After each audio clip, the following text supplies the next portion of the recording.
দিন যেন আপনার নবী আমার নবী খোদা সারা বিশ্বের নবী কায়নাতের নবী আসমানের নবী জমিনের নবী চাঁদের নবী নবীদের নবী আল্লাহর হাবিব আল্লাহর প্যারা আল্লাহর বন্ধু মায়ান আল্লাহ মুরদুল্লাহ যার আকাশে নাম হলো আহমদ জমিনে নাম হলো মুহাম্মদ ওই নবী মুস্তাফার কাছে একদিন যারা জিবরিল আমিন এসে হাজির হয়ে গেলেন বাবা হে মুসলমান আর জিবরিল আমিন ডাক দিয়ে বলতেছেন ইয়া রাসূলুল্লাহ ইয়া হাবিবাল্লাহ নবী গো আজকে যেন আমি আদম নবীর উম্মতদেরকে জাহান্নামের মধ্যে দেখলাম।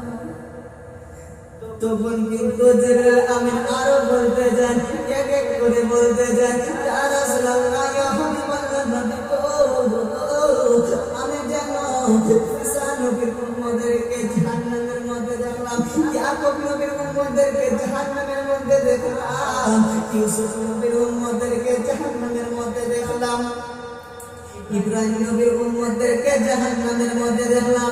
ইয়া রাসূলুল্লাহ ইয়া হাবিবাল্লাহ নবী গো আমি যেন ইসমাঈল নবীর উম্মতদেরকে জাহান্নামের মধ্যে দেখলাম, মুসা নবীর উম্মতদেরকে জাহান্নামের মধ্যে দেখলাম। কথা বলে যেন জিবরিল আমিন চুপ হয়ে গেল মুসলমান। তারপরে আমার নবী ডাক দিয়া বলে তুমি কি আমার উম্মতদেরকে জাহান্নামের মধ্যে দেখেছো?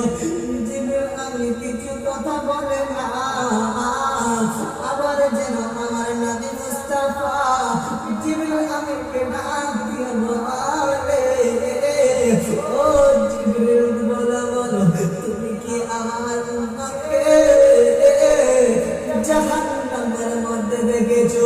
আর জিবরিল আমিন জানে আমি যদি কথাটা বলে দিই ইয়া রাসূলুল্লাহ ইয়া হাবিবাল্লাহ নবী গো আমি আপনার উম্মতদেরকেও জাহান্নামের মধ্যে দেখেছি, তাহলে আমার নবী মুস্তাফা আর কান্না থাকতে পারবেন না, থামতে পারবেন না। এই কথা চিন্তা করে যেন জিবরিল আমিন কিছু কথা বলে না মুসলমান মুসলমান। তখন যেন আপনার নবী আমার নবী আরো জিজ্ঞাসা করলেন ও জিবরিল তুমি বলো বলো তুমি কি আমার উম্মতদেরকেও জাহান্নামের মধ্যে দেখেছো?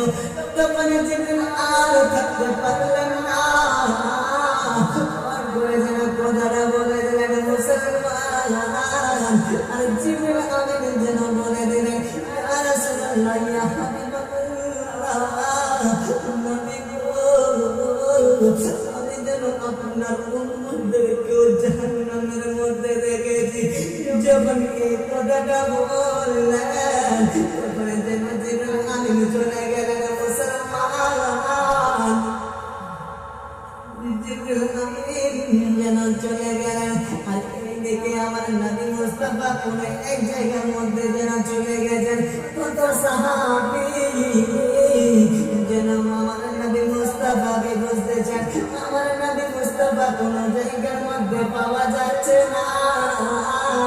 এদিকে চারজন সাহাবী আমার নবী মুস্তাফাকে খোঁজার জন্য জঙ্গল দিয়ে চলে যাচ্ছেন। এইদিকে রাস্তার মধ্যে একটি রাখালকে দেখতে পান মুসলমান।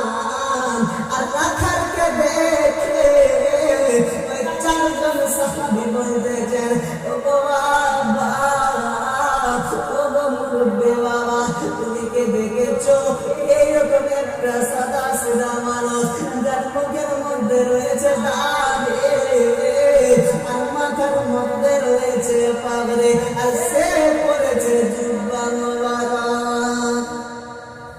তখন রাখাল ডাক দিয়া বলে ও বাবারা আমি তো এইরকম কোন মানুষকে দেখি নাই, তবে হ্যাঁ একটা কোন কারণ রয়েছে বাবা ওই পাহাড় থেকে একটা কান্নার আওয়াজ আসে আর ওই কান্নার আওয়াজ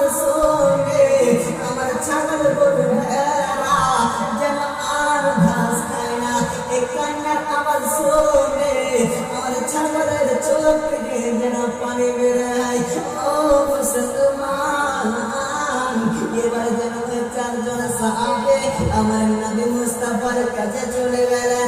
যাওয়ার পরে দেখতেছেন আমার নবী মুস্তাফা সিজদার মধ্যে পড়ে যেন কান্না করতেছেন। ও মুসলমান, শুধু আপনার জন্য আমার জন্য সিজদার মধ্যে পড়ে কান্না করতেছেন মুসলমান। বারাদার ইসলাম, ও মুরব্বি বাবারা শুনে জানবো, ও বিশ্বের মুসলমান শুনে যান, আমার নবী মুস্তাফা যেন সিজদার মধ্যে কান্না করতেছেন। ইয়া রাব্বি হাবলি উম্মতি, ইয়া রাব্বি হাবলি উম্মতি। ও মুসলমান, আজকে যদি আপনি সিজদা করেন, আমি সিজদা করি, তাহলে সিজদার মধ্যে পড়ব কি? আমরা পড়ব বাবা সুবহান রাব্বিয়াল আলা। আপনি পড়বেন সুবহান রাব্বিয়াল আলা, কোন একটা আলিম পড়বে সুবহান রাব্বিয়াল আলা, কোন একটা আল্লাহর ওয়ালি যদি সিজদা করে সিজদার মধ্যে পড়বে সুবহান রাব্বিয়াল আলা। তবে আপনার নবী, আমার নবী কেন সিজদার মধ্যে পড়ে কান্না করতেছিলেন? ও মুসলমান, আপনার নবী আমার নবী সিজদার মধ্যে পড়ে যেন কান্না করতেছেন। ইয়া রাব্বি হাবলি উম্মতি, ইয়া রাব্বি হাবলি উম্মতি। ও আল্লাহ, ও আল্লাহ রাব্বুল আলামিন, তুমি আমার উম্মতকে আমার হাওয়ালায় করে দাও। যখন সাহাবীরা বলতে জানি ইয়া রাসূলুল্লাহ, ইয়া হাবিবাল্লাহ, আপনি সিজদা থেকে উঠে যান তো, ইয়া রাসূলুল্লাহ, ইয়া হাবিবাল্লাহ, আপনি সিজদা থেকে উঠে যান। এইদিকে আমার নবী মুস্তাফা যেন সিজদা থেকে উঠে না। ও মুসলমান, এবারে যত সাহাবীরা হযরতে ফাতেমা জোহরাকে ডেকে আনে, আর হযরতে ফাতেমা জোহরা যেন ডাক দিয়া বলে, বলে আব্বা হুজুর গো, আপনি সিজদা থেকে উঠে যান। ও আব্বা হুজুর, আপনি সিজদা থেকে উঠে যান। তবু কিন্তু আমার নবী, আপনার নবী, আপনার ভালোবাসায় আমার ভালোবাসায় গুনাহগার উম্মতের কথা চিন্তা করে যেন সিজদা থেকে ওঠে না মুসলমান। তবু আমার করে ডাকলেন হযরতে ফাতেমা জোহরা, তবু কিন্তু আমার নবী সিজদা থেকে ওঠে না।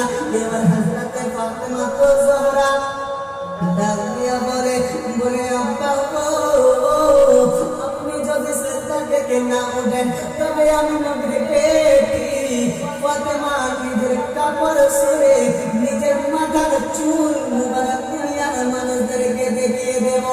যখনই মুসলমান এই কথা বললেন, তখন কিন্তু আমার নবী সিজদা থেকে ওঠে নাই। ও মুসলমান, যখন বললেন হযরতে ফাতেমা বলতেছেন আব্বা গো, আপনি যদি সিজদা থেকে না ওঠেন, তাহলে আমি নবীর বেটি হয়ে মাথার চুল দুনিয়ার মানুষদেরকে দেখিয়ে দেব। যখনই এই কথা বললেন, আমার নবী যেন উঠতেছেন না, সিজদা যেন তুলতেছেন না। এই দিকে হযরতে ফাতেমা যখনই মাথার চুলটা দেখাইতে যায়, ইতিমধ্যে আমার আল্লাহ রাব্বুল আলামিন জিবরিল আমিনকে ডাক দিয়ে বলে, জিবরিল রে, যা যা যা আমার বন্ধুর কাছে যা, আর আমার বন্ধুকে বলো যেন সিজদা থেকে উঠে যায়। আমার বন্ধুকে বলো, আমার বন্ধু যেন সিজদা থেকে উঠে যায়। ও মুসলমান শুনেন বাবা, শুনেন। আর জিবরিল আমিন এসে যেন আমার নবী মুস্তাফার কাছে হাজির হয়ে গেলেন, আর আমার নবী মুস্তাফাকে বলতেছেন, ইয়া রাসূলুল্লাহ, ইয়া হাবিবাল্লাহ, আপনি সিজদা থেকে উঠে যান। আমার নবী মুস্তাফা বলতেছেন, না রে জিবরিল, আমি সিজদা থেকে উঠব না।